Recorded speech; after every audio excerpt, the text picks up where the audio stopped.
어려운 결정을 위한 정보의 정리. 이번 장에서는 결정이라는 주제를 가지고 내용을 전개합니다. 살아가면서 수많은 결정을 할 때가 많은데요. 결정이라는 것이 뚝딱 되면 좋겠지만 선택하기 어려운 결정을 해야 할 때도 많이 있습니다. 결정이 어려운 이유를 이렇게 말합니다. 의사결정이 어려운 이유는 본질적으로 불확실성을 내포하기 때문이다. 불확실성이 없다면 결정 내리기는 시군죽먹기일 것이다. 불확실성이 존재하는 이유는 우리가 미래를 알 수 없기 때문이다. 과연 지금 내린 결정이 최고의 결과로 이어질지 우리는 알지 못한다. 그리고 이런 결정은 대부분 확률 문제이기 때문에 확률에 대해 알 필요가 있다고 말합니다. 우리의 직감은 확률적 사고를 본능적으로 처리할 수 있게 진화하지 못했다.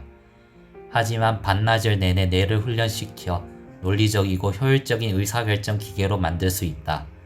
더 나은 결정을 내리고 싶다면 확률에 대해 조금 알아둘 필요가 있다.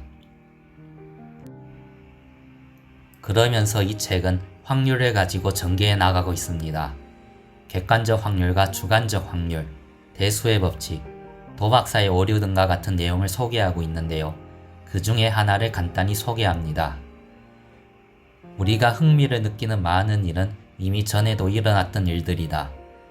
그래서 우리는 보통 그런 일이 얼마나 자주 일어나는지 세거나 관찰할 수 있다. 어떤 일이 일어나는 기저율은 그 일이 발생하는 배경 비율이라고도 할 수 있다. 우리는 대부분 이에 대한 직감이 있다.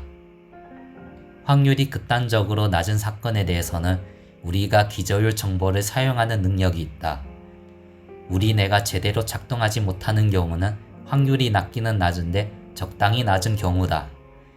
판단을 정리하려면 기저율 정보를 관련 있는 다른 진단 정보와 결합해야 한다.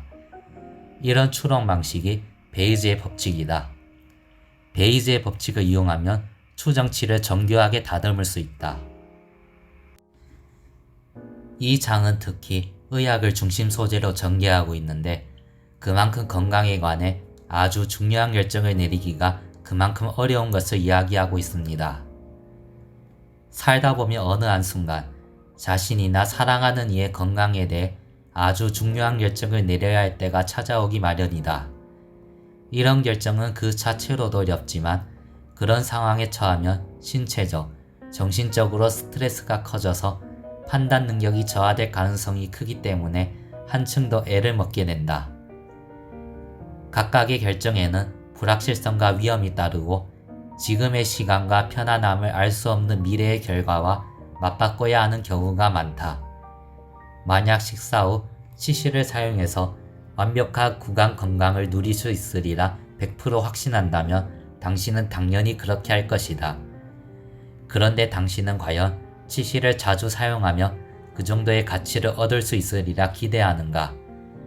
대부분의 사람이 그런 확신을 갖지 못하고 하루에 3번이나 치실을 사용할 정도로 수고할 만한 가치가 있을까 생각한다. 의료와 관련해서 이 책은 또한 이렇게 말합니다.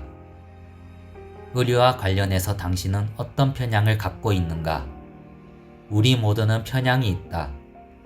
그루프먼과 하츠밴드는 4종류의 환자에 대해 설명했다. 바로 최소주의자, 최대주의자, 자연주의자, 기술주의자다. 이들은 극단적인 유형을 대표한다. 우리는 대부분 이런 측면을 모두 조금씩 지니고 있다. 그리고 이런 성향들은 상호작용한다. 자신이 어떤 편향을 갖고 있는지 이해하면 좀 더 효율적으로 의사결정을 내릴 수 있고 의사와 환자 간의 대화도 훨씬 생산적으로 이루어질 수 있다. 담당 의사에게 자신의 스타일을 분명하게 밝혀놓으면 특히나 큰 도움이 된다. 모든 사람의 의사결정 심리학에서 나타나는 또 다른 측면은 바로 후회다. 우리는 기대치의 측면에서 보면 어떤 선택을 내려야 할지 극명하게 드러나는데도 혹시나 잘못된 결정을 내려 후회하게 될까봐 반대로 결정을 내리는 경향이 있다. 책으로 이 파트를 읽어보면 많은 근거와 정보로 이 파트를 전개해 나가는데요. 이렇게 한 후 마지막 단락에서 이야기하는 것을 간단히 소개합니다. 중요한 일에 대해 결정 내려야 할 때 가장 요긴한 것은 과학의 여왕이라 불리는 수학이다. 수학은 지루하고 따분한 수노름으로 보일 수도 있지만 인생에 대한 생각을 잘 정리하려면 확률 분석이나 수학 계산처럼 인간미 없어 보이는 것에 대한 혐오감을 내려놓을 줄 알아야 한다. 결정을 내릴 때는 시간적 여유를 갖자.